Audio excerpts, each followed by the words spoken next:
à respecter à travers le monde et d'avoir leur État indépendant,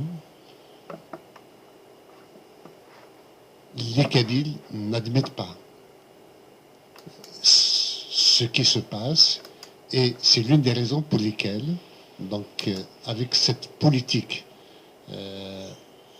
d'oppression, de répression de la Kabylie, mais aussi de salafisation de la Kabylie par le pouvoir algérien, que nous demandons notre droit à notre autodétermination. Ce livre a été écrit il a été fini il y a à peine un an, alors que cela fait des années que je projetais de l'écrire. Je crois que les premiers jeux remontent à 2005, c'est-à-dire 10 ans plus tard. Mais je n'ai jamais trouvé le temps d'aller jusqu'au bout. Pourquoi? Parce qu'auparavant, il y a déjà des livres qui sont sortis sur l'événement. Et puis, personnellement, j'ai été amené à témoigner à de nombreuses reprises dans des émissions télévisées qui ont été diffusées à travers le monde. Et en fin de compte, je me suis rendu compte de deux phénomènes. L'un, c'est que les témoignages que nous avons faits étaient tous orientés. Pour qu'on vous appelle à témoigner à la télévision sur une expérience pareille, les animateurs, les réalisateurs de ces documentaires avaient déjà plié leur scénario et le message qu'ils devaient faire délivrer. On se fait manipuler à travers des interviews dont les réalisateurs avaient déjà leur idée sur ce qu'ils devaient faire passer comme message. Et le message qu'on a toujours fait passer à travers ces documentaires, c'est plus l'inhumanité des terroristes, la barbarie. Mais on n'est jamais allé jusqu'à désigner des responsables derrière ce phénomène terroriste islamiste. Derrière ce phénomène terroriste islamiste, ce ne sont pas seulement des individus, ce n'est pas seulement une idéologie, c'est aussi des organisations et des États qui travaillent pour structurer le monde de telle sorte que, au lieu qu'ils soient eux-mêmes, c'est-à-dire ces États, soient mis en danger par leurs problèmes internes, on fasse diversion en évoquant la bosse de l'autre et la bosse du chameau d'à côté et pas la sienne, et qu'on oublie l'ensemble de leurs travers, de leurs atteintes aux droits de l'homme, les violations des droits de l'homme, et surtout, et aussi la gabegie, la dilapidation des ressources des peuples, et le fait que les droits des peuples ne soient pas à l'ordre du jour pour s'émanciper de ces états criminels. Donc, c'est cette idée, cette prise de conscience sur la manière dont les événements ont toujours été présentés dans tous les reportages documentaires qui ont été faits sur la prise d'otages à bord de l'Airbus en 1994 à Alger et qui s'est dénouée le 26 soir à Marignane, en France, à Marseille. Cette prise d'otages a toujours été présentée juste dans ses aspects les plus heurtants pour l'opinion publique, mais ne dit jamais ce qu'il y a en dessous. Donc il y a ce phénomène que j'ai voulu dénoncer. Et puis le deuxième phénomène, c'est que cette prise d'otage, je révèle à l'intérieur, et les lecteurs vont le découvrir, cette prise d'otage de 1994 a été orchestrée, planifiée, organisée, financée, gérée de bout en bout par les services algériens. À l'époque, l'Algérie était en mise en difficulté depuis l'arrêt du processus électoral qui était gagné par le fils, Et l'un des grands démocrates, notamment Aïd Hamed, avec M. Ben Bella, avait organisé à Sant'Egidio devait organiser une conférence pour le 10 ou le 11 janvier 95, donc ça s'est passé en décembre 94. Et cette conférence, et le contrat de Rome, comme on l'appelle, la conférence de Sant'Egidio, devait déboucher sur la légitimation du mouvement islamiste et donc du retour aux urnes pour que les islamistes prennent le pouvoir algérien en Algérie, et qu'il fallait absolument devancer cette conférence pour la vider de son sens en montrant toute l'horreur dont est capable le mouvement islamiste lui-même. Donc on le fait en anticipant la rencontre de janvier de Sant'Egidio. On a détruit l'image des islamistes. À la limite, on peut dire aujourd'hui que c'était fait de main de maître, que c'était bien fait, mais on a joué quand même avec la vie des hommes. Mais on le connaît, les pouvoirs n'ont que faire des états d'âme, ni de la morale, ni de la manière dont les gens peuvent mourir dans ce genre d'affaires. Voilà, c'était une affaire d'État et non pas de simples voyous écervelés qu'on a manœuvrés pour prendre en otage un avion en leur promettant le paradis et surtout le fait d'être connu mondialement à travers une action internationale comme celle-là. Sans pour cela légitimer les islamistes qui existent, monsieur Mané. Non, ce livre, non, d'aucune façon.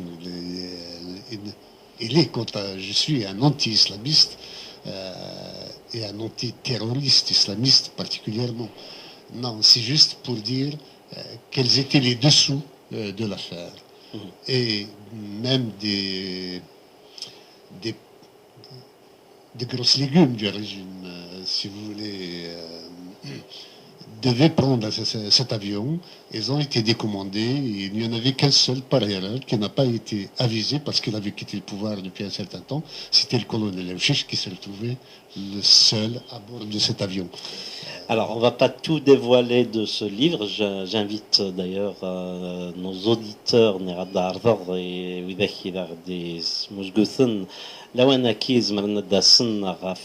partir de 15h à Montreuil. On est au 8 rue Édouard Vaillant d'Aki de Montreuil, à côté du marché.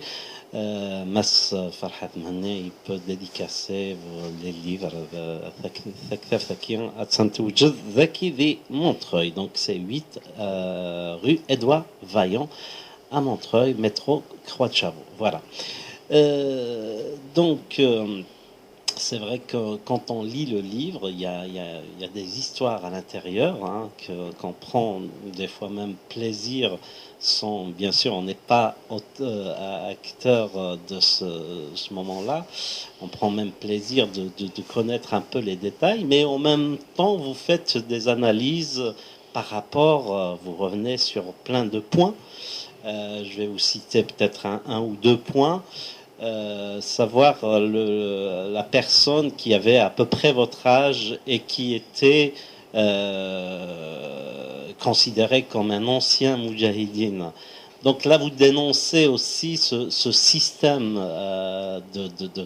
de faux moudjahidines, monsieur Mané. Écoutez, quand on écrit un livre, en étant écrivain, on doit être à la fois psychologue, à la fois esthète, à la fois sociologue, à la fois géostratège, théoricien, tout ce que vous voulez. Parce que l'écrivain décrit la vie, il écrit la vie, et donc dans tous ses aspects. Et c'est en fait un détail que vous citez qui m'a un peu qui a attiré mon attention quand cela s'était produit. Mon voisin de palier, mon voisin de siège dans l'avion m'avait dit que il a sa carte d'ancien moudjahid, d'ancien combattant. Alors que peut-être que je suis plus âgé que lui, ou il a le même âge que moi. Moi, à la fin de la guerre, j'avais exactement 12 ans. Et on ne peut pas être combattant à 12 ans ou à 13 ans ou à 14 ans. Donc, il y a en Algérie, il y a quelques années, ces dernières années notamment, dénonciation de la pléthore d'anciens moudjahid qui appointent régulièrement, qui touchent leur mensualité en tant qu'anciens combattants, leur pension d'anciens combattants, alors que si l'Algérie avait autant de combattants à l'époque de la guerre, la France, l'indépendance n'aurait pas tardé à venir autant. N'aurait pas tardé autant à venir. Donc il y a une corruption généralisée au niveau du ministère chargé de la protection des veuves et des orphelins et des anciens combattants, qui a distribué à tout va des pensions à des gens. L'essentiel est de capter une clientèle pour le régime qui va se la fermer, excusez-moi l'expression, devant toute exaction que le régime serait amené à commettre. Donc, mangez, mais taisez-vous. Voilà. C'est exactement comme l'expression kabyle qualifiant Zarzor. Les étourneaux, les Sansonnais, quand ils arrivent chez nous, ils mangent toutes les olives, qui est notre richesse, l'une des richesses principales de la Kabylie. Et quand ils mangent tout en gazouillant, on dit que les étourneaux sont en train de se dire ciao sao, mangez et taisez-vous. Alors, ce qui m'a aussi fait sourire, c'est cette dame que vous décriviez donc dans la scène. Je ne sais pas si c'est un clin d'œil que vous faites aux dames courageuses. Elle reçoit déjà une claque de ce terroriste. Après, elle fait presque un chantage en disant que si vous voulez que je soigne l'autre dame qui était souffrante, il faut que vous me promettiez la vie. Alors, j'ai trouvé ça incroyable venant d'une dame. Oui, Elle avait un oui, courage. en fait, c'est devant la mort, on trouve d'énormes ressources pour y échapper, pour tenter d'y échapper. Et cette dame, en fait, quand les terroristes sont entrés dans la carlingue et ils ont pris possession de l'avion, ils ont entendu, parce qu'il s'était présenté d'abord comme étant juste un contrôle supplémentaire envoyé par la présidence de la République, rien que cela. Et la, cette dame qui a entendu ce discours leur a répliqué: Dieu protège ces hommes qui, eux, nous protègent de l'ordure du terrorisme. Et donc, aussitôt qu'ils s'étaient révélés être des... Ils avaient annoncé qu'ils étaient des moudjahidines, donc des terroristes, même s'ils récusaient le terme de terroristes pour eux. Ils ont été lui donner un coup de poing au visage, et ça lui a fait un cocard qui a enflé tout de suite. Et quelques minutes plus tard, une dame, effectivement, a été prise d'une crise d'asthme et d'une panique, et qui a fait que elle allait se suffoquer. Donc l'un des terroristes, il y avait encore un peu d'humanité en eux, même s'ils venaient de tuer un homme déjà, et qui a dit à la dame à laquelle il a fait un cocard: va t'occuper de cette autre dame qui est en train de souffler. Et celle-là, il a dit: si vous ne me tuez pas. Elle a dit: non, non, on ne va pas te tuer. Elle a dit: non, jurez de moi que vous n'allez pas me tuer. Oui, je trouvais ça incroyable. J'en souris encore à chaque fois que j'évoque ce moment-là. Il a eu le culot de négocier sa vie. Et je vous promets que quand à la première fournée de libérables, de gens libérés, elle en faisait partie. Donc c'est-à-dire que non seulement le terroriste l'avait absoute de ce qu'elle avait dit contre eux, mais en plus, il l'a tout de suite envoyés vers la liberté, ce qui n'était pas le cas du reste des otages qui étaient restés en place. Voilà, pour nos auditeurs qui viennent juste de prendre l'antenne, donc nous sommes avec Monsieur Farhat Mhanni qui vient de publier un livre qui s'intitule Noël en otage, apparu donc aux éditions Michaland. Il racontait donc dans ce livre, si vous vous rappelez bien, un 24 décembre 1994.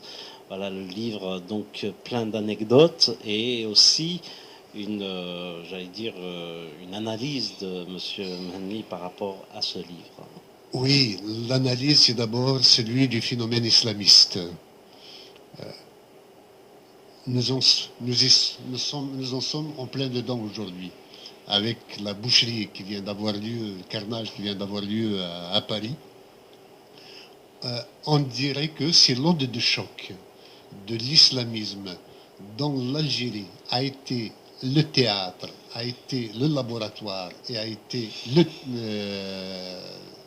fait l'expérience, quoi, qui ne cesse de produire des ondes de choc et de se propager à travers le monde. Auparavant, avant le terrorisme islamiste, il n'y avait que le terrorisme palestinien, avec notamment la prise d'otages à bord d'avions ou de Carlos et ainsi de suite. Mais c'était la crise palestinienne qui était prise comme motif au prétexte à ce genre d'action répréhensible et criminelle. Mais des avions pris en otage comme ça, c'était la première fois qu'on prend un avion pour non seulement servir de bouclier humain et d'otage dans une affaire de guerre idéologique, mais en plus, selon Pasqua et les autorités de l'époque, le projet initial était de faire tomber l'avion sur la Tour Eiffel, déjà en 1994. Sauf que les terroristes n'avaient pas, à l'époque, leur brevet de pilotage des avions.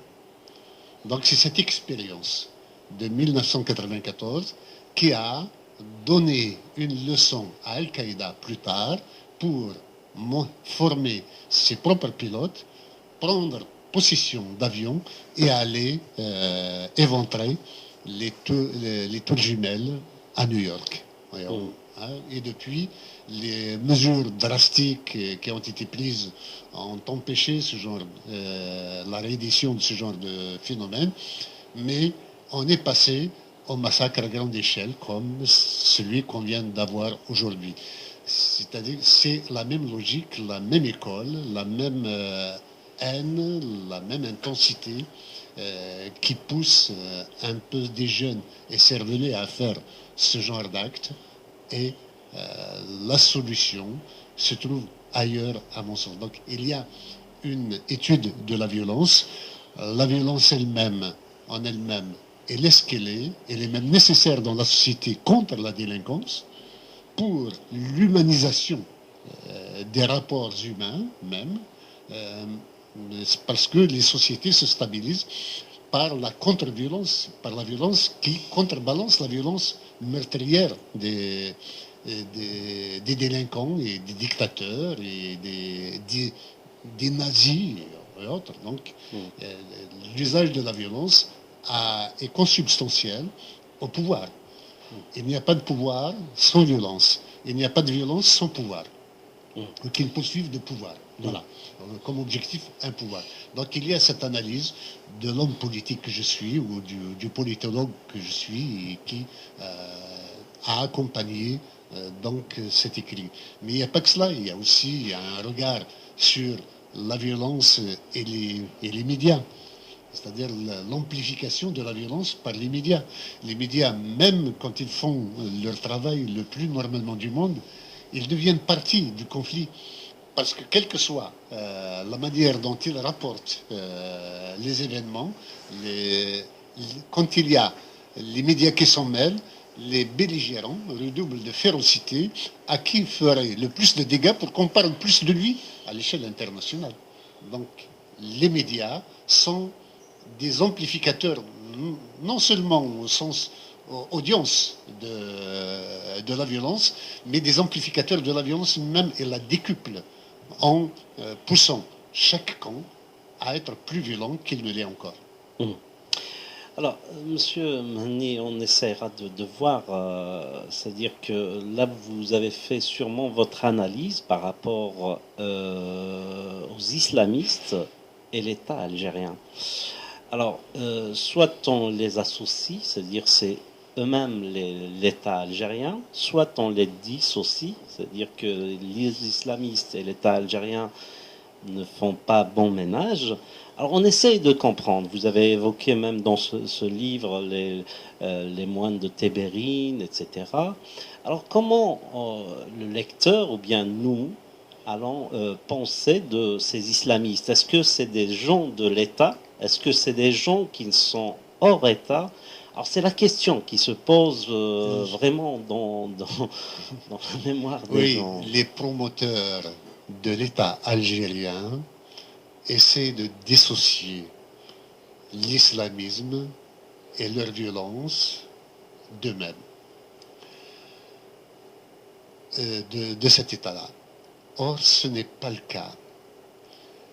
La violence islamiste est gérée de bout en bout, cultivée, nourrie, organisée par l'État algérien lui-même. Elle en a besoin. Parce que dans sa genèse personnelle, ce qui a motivé les éléments qui ont pris en main le pouvoir, l'État algérien, sa construction, je ne parle pas d'Aban, mais de ceux qui sont venus après, qui l'ont assassiné, c'est l'idéologie arabo-islamiste. C'est l'arabo-islamisme qui en est la matrice et la base fondamentale, idéologique et politique. Ce ne sont pas des théoriciens, ce ne sont pas des nationalistes qui ont un projet de société pour leur peuple, leur pays. Ils n'ont de croyance, ils n'ont d'horizon que l'arabo-islamisme. L'arabe en tant que langue et en tant que civilisation, comme ils l'appellent, même si on n'a pas une, et l'islam, qui est indépassable à leur niveau. Donc, dans les années 60, 70, l'Algérie venait d'être indépendante de la France, donc ils voulaient surtout se protéger contre la France. Ceux qui étaient là, même si c'est la France qui les a installés, ils se sont retournés contre elle et ils ont cherché le parapluie soviétique, le parapluie russe. Et là, la Russie leur demandait d'être des socialistes pour être sur le parapluie soviétique. Et ça leur posait problème. Être socialiste, cela veut dire être athée. C'est nécessaire dans le marxisme de dépasser la religion, même de castrer la religion. C'est ça le soviétisme de l'époque. Donc ça leur posait un problème. Ils se disaient socialistes, mais il fallait faire une place à l'islamisme. Comment? Eh bien en disant que nous avons un socialisme spécifique. Spécifique, ça veut dire qu'il n'est pas régi par le matérialisme dialectique et le socialisme scientifique, mais par une cuisine locale, puante, voilà, c'est le terme même que j'ai utilisé dans le livre, en disant que le président Chadli, quelques années plus tard, quand il fallait s'émanciper du socialisme et revenir aux fondamentaux de l'arabo-islamisme, il avait dit c'est quoi le socialisme? C'est une marmite dans laquelle chacun met ce qu'il veut.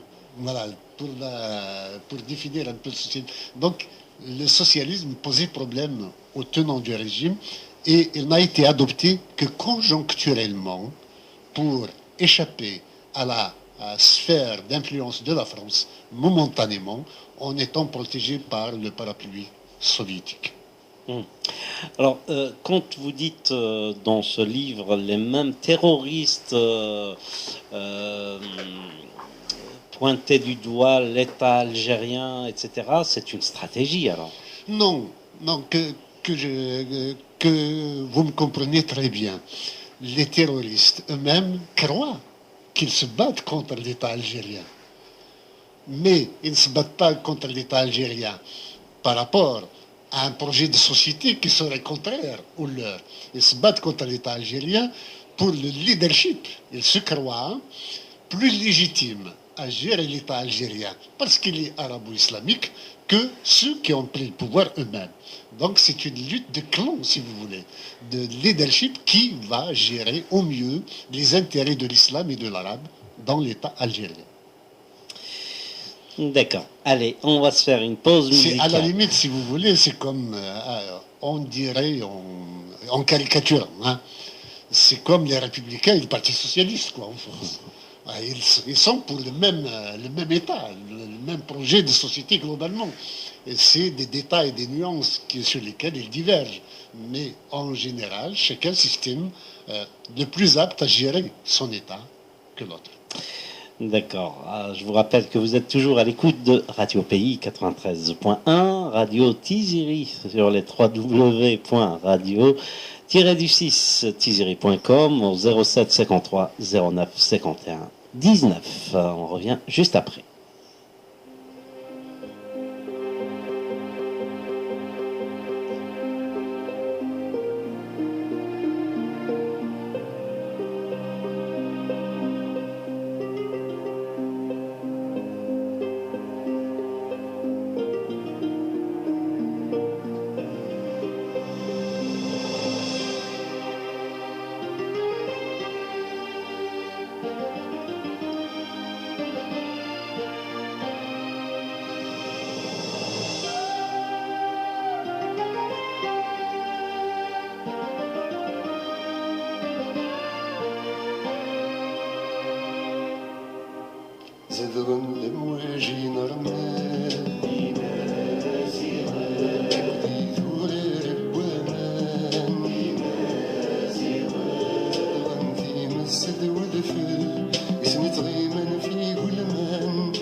يروى ثمث مرام ارمي ثقرام يتوصل الصيف مطل ترسل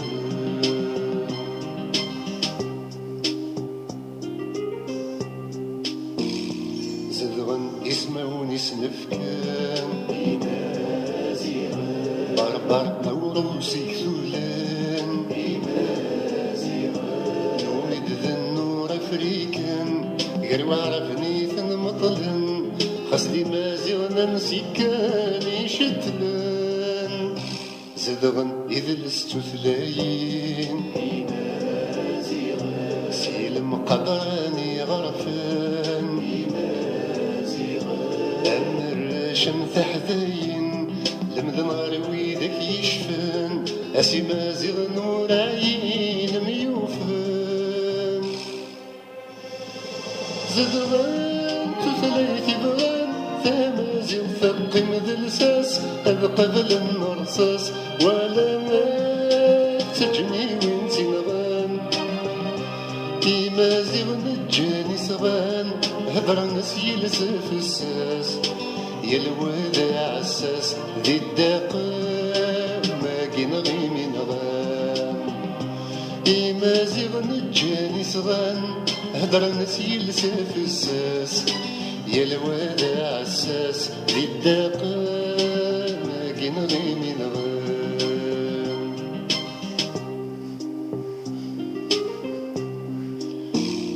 زدغن ثرقان تذكليم ثلاث كلار ثورة ترقام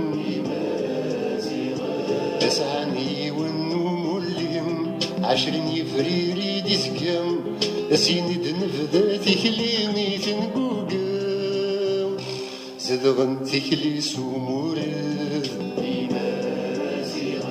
فدون كانك نزمران وشرورد يرتز ويثرد سكرن لمرين ثنمي السرد وتفرن زدغان ثمورثن لهم يسدو كل يسمت مزغان انكسس فيغان يثليساد يجن مشهون غاف البطل لنهون أفوس النور جنين غام ذاك اللي ثلاغم ست مازيغ تبدو تتلهون غاف الباطل أنهون أفوس نغور جنين غام ذاك اللي ثلاغم ست مازيغ تبدو تتلهون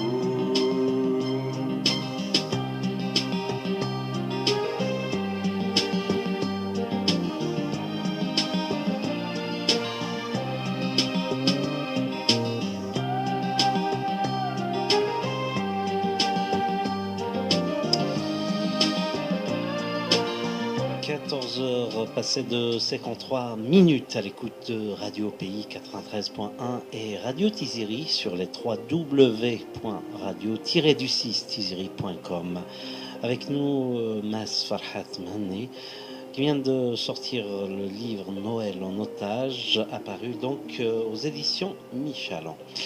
Le 07 53 09 51 19, c'est notre numéro de téléphone. Nous sommes ensemble jusqu'à 15h30. Vous pouvez vous rendre donc ici à Montreuil. Merci Marmad Rohnaka Montreuil, Yaqlardi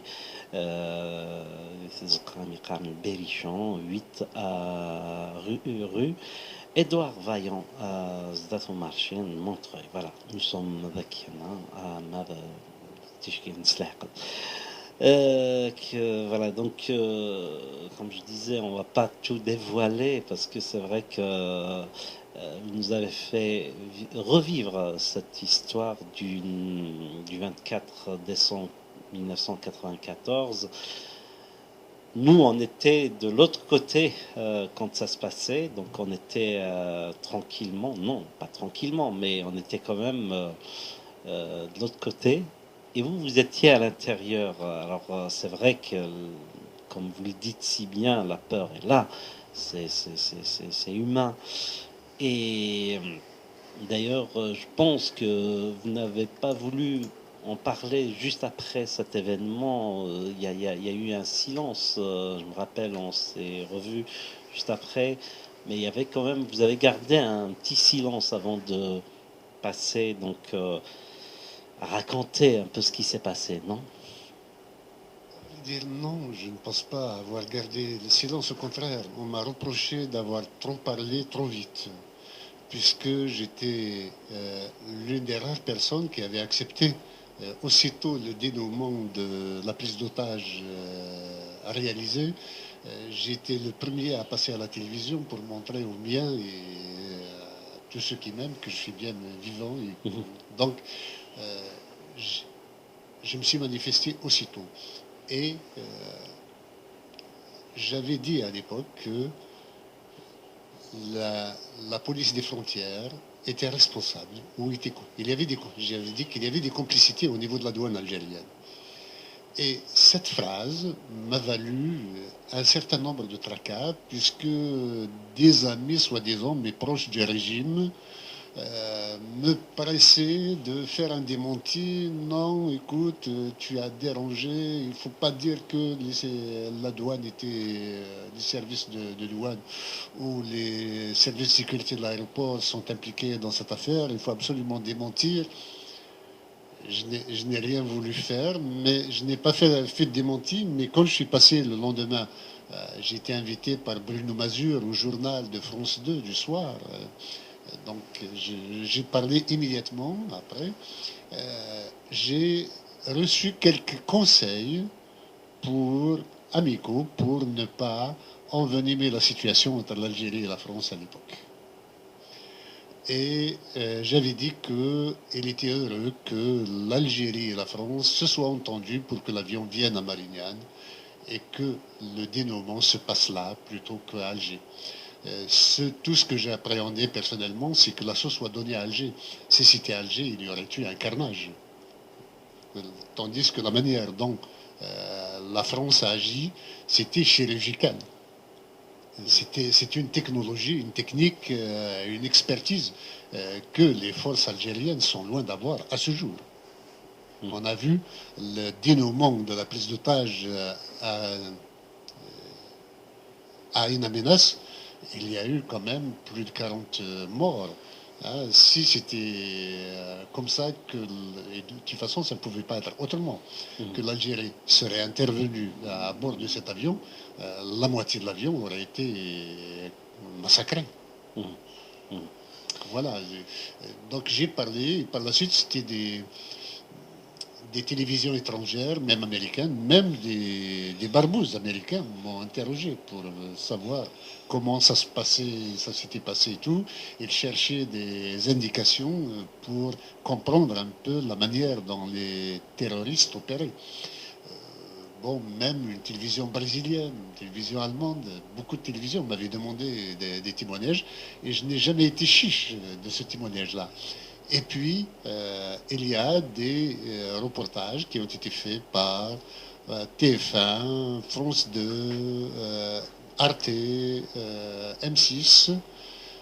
C'était tous le type de reportage que j'ai dénoncé dans ce livre, c'est-à-dire qu'ils avaient déjà construit leur scénario, ils montraient juste des aspects anecdotiques, mais n'allaient jamais dans le fait d'impliquer un État dans l'organisation de cet événement. Pourtant, c'est le cas, vous le dites si bien dans le livre, puisque à cette époque-là, déjà, en Algérie, c'était, enfin, le terrorisme était là.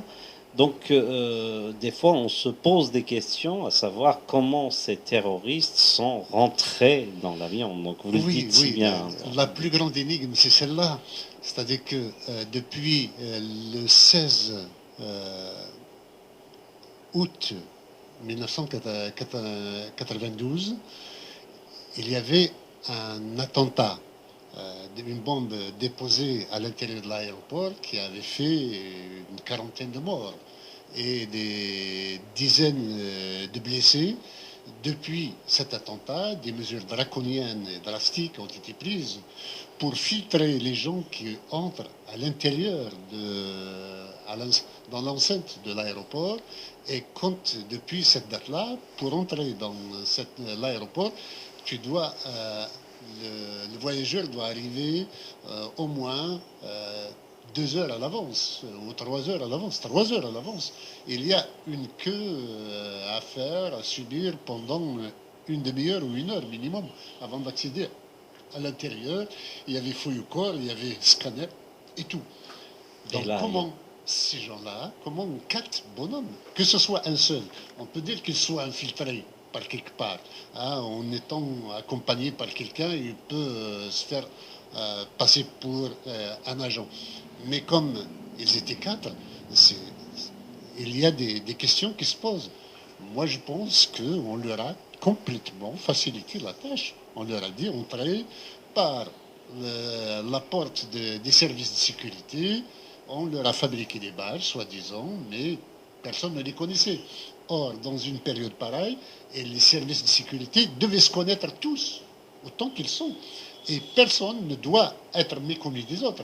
S'il y a un étranger, c'est qu'il y a un loup blanc et que c'est anormal qu'il soit là. Donc, ces terroristes qui ont raconté par ailleurs pendant l'avion, faut-il les croire? Ça, je n'en sais rien. voilà, c'est la question que je voulais Mais vous poser justement. Comment ces terroristes commençaient à raconter cette histoire, comment ils sont rentrés, est-ce qu'ils étaient obligés de vous raconter toute oui, cette oui, parce que histoire? pour eux, c'était une prouesse qu'ils venaient de réaliser. C'est un haut fait d'armes. Ils sont entrés. On a dit, vous savez, on a des complicités. Ah, nous ne sommes pas rentrés par l'accès des voyageurs, nous sommes rentrés par l'accès des agents de sécurité, Tranquille. tout simplement. Ils avaient leurs Mhm. entrées. Non seulement cela, ils nous ont dit qu'ils ont pris leur thé, leur café à la cafétéria de l'aéroport, et ensuite, hein, ils sont allés se diriger. Comment peuvent-ils aller jusqu'au garage de l'aéroport, prendre une voiture, en tire la clé, comment ils ont eu la clé, et aller se poser avec leur voiture en bas de l'avion. Et en bas de l'avion, il y a les agents qui filtraient les bagages. Comme je l'ai dit tout à l'heure, les mesures drastiques à partir de 92 faisaient que pour envoyer son bagage, il faut d'abord le donner pour qu'il passe au scanner et le reconnaître au bas de l'avion Mhm. pour qu'il soit mis dans la soute à bagages. Et ces agents qui étaient là, qui filtraient les gens, la voiture des terroristes était tout à côté. Et personne parmi ces agents n'aurait vu ces éléments. Comment des agents de sécurité ne se demandent pas comment se fait-il qu'une voiture avec des gens qui ont une Kalachnikov, d'ailleurs, qui la montrent, ne les ait pas inquiétés outre mesure et qu'ils continuent normalement leur travail à faire monter les passagers dans l'avion. Voilà. C'est aussi l'une des grandes énigmes que je pose dans cet avion, Mhm. dans ce livre. Alors, on va faire une anecdote aussi. Ce qui m'a fait sourire, c'est ce monsieur qui toussait sans arrêt. Et à un certain moment, il disait que c'est un spécialiste pour reculer l'échelle d'avion. Et Oui, enfin, en fait, il a pris la fuite en fait, après. celui-là, moi je le soupçonne. Je connais son nom, hein, je ne vais pas révéler son nom. J'ai pris un café à la cafétéria. Il était avec les agents de sécurité qui m'arrêtaient tout le temps dans les années 80, à chaque fois que je voyageais. Donc le fait qu'ils soient avec eux, ou c'est leur indicateur, ou c'est leur propre agent. Voilà. Et donc, dès le départ, quand les terroristes avaient pris l'avion, ils faisaient tout pour se montrer qu'il était malade. Donc, ils toussaient tout le temps pour se faire remarquer par les terroristes et bénéficier de leur indulgence et de leur compassion et le libérer.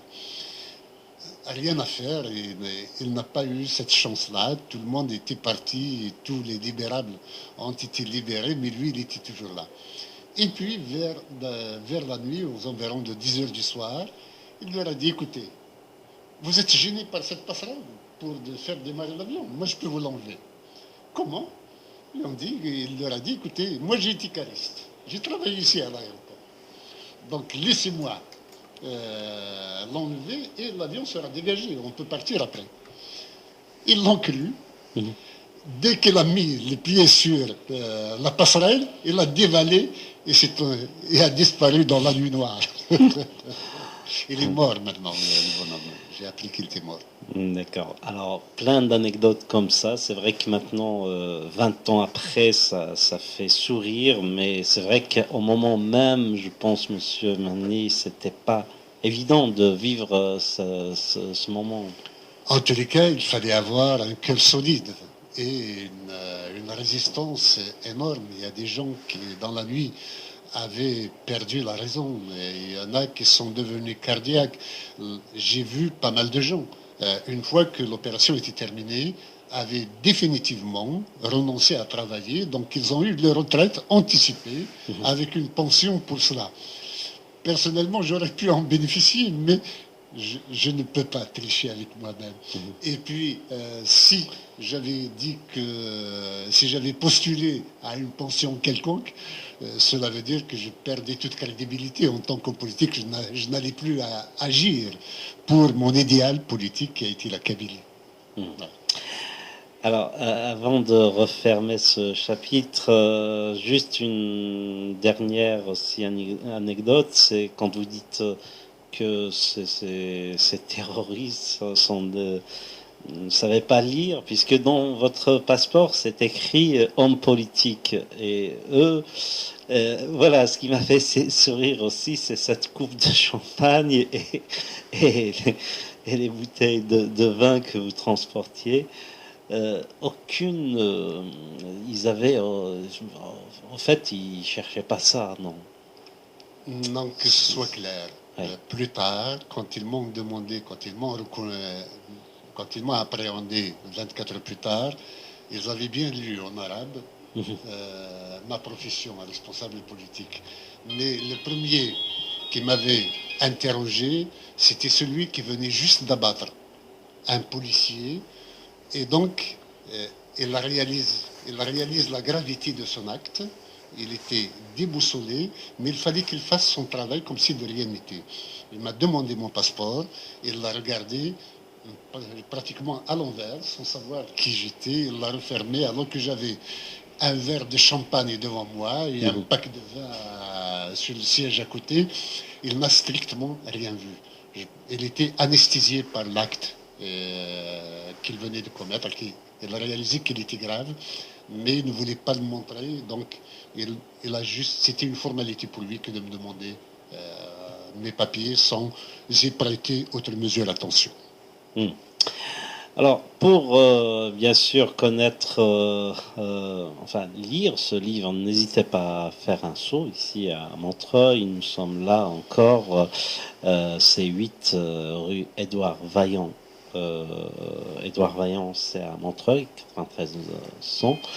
Et donc, n'hésitez pas à venir, métro, la ligne 9, si vous prenez le métro. Nous sommes là pour vous accueillir. Et puis, Monsieur Farhat, normalement, vous êtes encore un petit peu avec nous pour faire, voilà, signer ce livre. S'il vous plaît, vous devez me libérer pour autre chose ici, peut-être pour les gens qui sont déjà là pour les accueillir. Disons que la gravité du moment me replonge de nouveau dans ce livre. Et ce livre n'a pas été planifié pour sortir pour ce moment-là. C'est le hasard qui a fait qu'il sorte au moment où il y a ces graves événements de Paris. En tous les cas, je réitère ma douleur et ma compassion pour les parents des victimes et pour ceux qui souffrent encore dans des hôpitaux.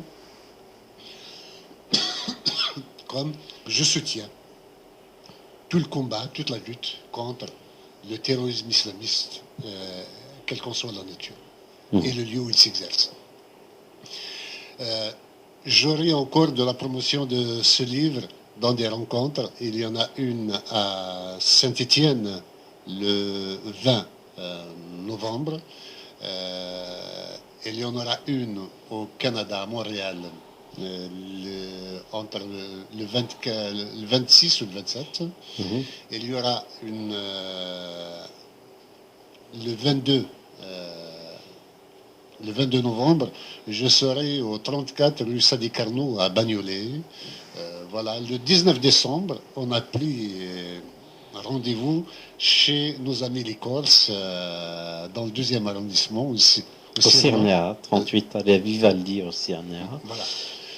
Donc il y aura d'autres rencontres encore et j'espère aussi revenir à Radio Tiziri pour parler de choses plus politiques, mais en tant que président du gouvernement provisoire. Voilà, donc ça aussi, on aura le plaisir de vous accueillir pour nous parler de votre passage à New York. Hein. Vous étiez justement, on voyait une image où vous étiez au lieu des tours jumelles. Vous parliez aussi dans ce livre des tours jumelles. Il y a aussi le fait que le Maroc a reconnu l'existence de la Kabylie. Il a reconnu que la Kabylie, le peuple kabyle, a le droit à exercer un référendum d'autodétermination. Voilà, et vous parliez aussi d'une représentation kabyle au Maroc, c'est à prendre bien sûr entre guillemets. On met un peu trop tôt la charrue avant les bœufs. On en parlera bien sûr de toutes ces choses une autre fois. Donc on vous invitera en tant qu'homme politique. Là aujourd'hui vous êtes auteur d'un livre Noël en otage. Voilà. Donc il se trouve dans les FNAC, il est distribué partout. Voilà. Et voilà. Aux éditions Michalon, au cas où. Et c'est 15 € l'exemplaire. Voilà. Monsieur Farhat Mani, merci d'avoir accepté notre invitation. Merci à vous de m'avoir invité et à la prochaine. Merci. Alors, restez sur Radio Pays, Radio Tiziri. Donc, si vous faites vraiment vite, il est encore là, Monsieur Mani, sinon tant pis, ça sera pour la prochaine fois. أقلع ذاك يدوان دي راديو ثموش راديو تيزيريان ما غنسدث الوقت إلى هنا.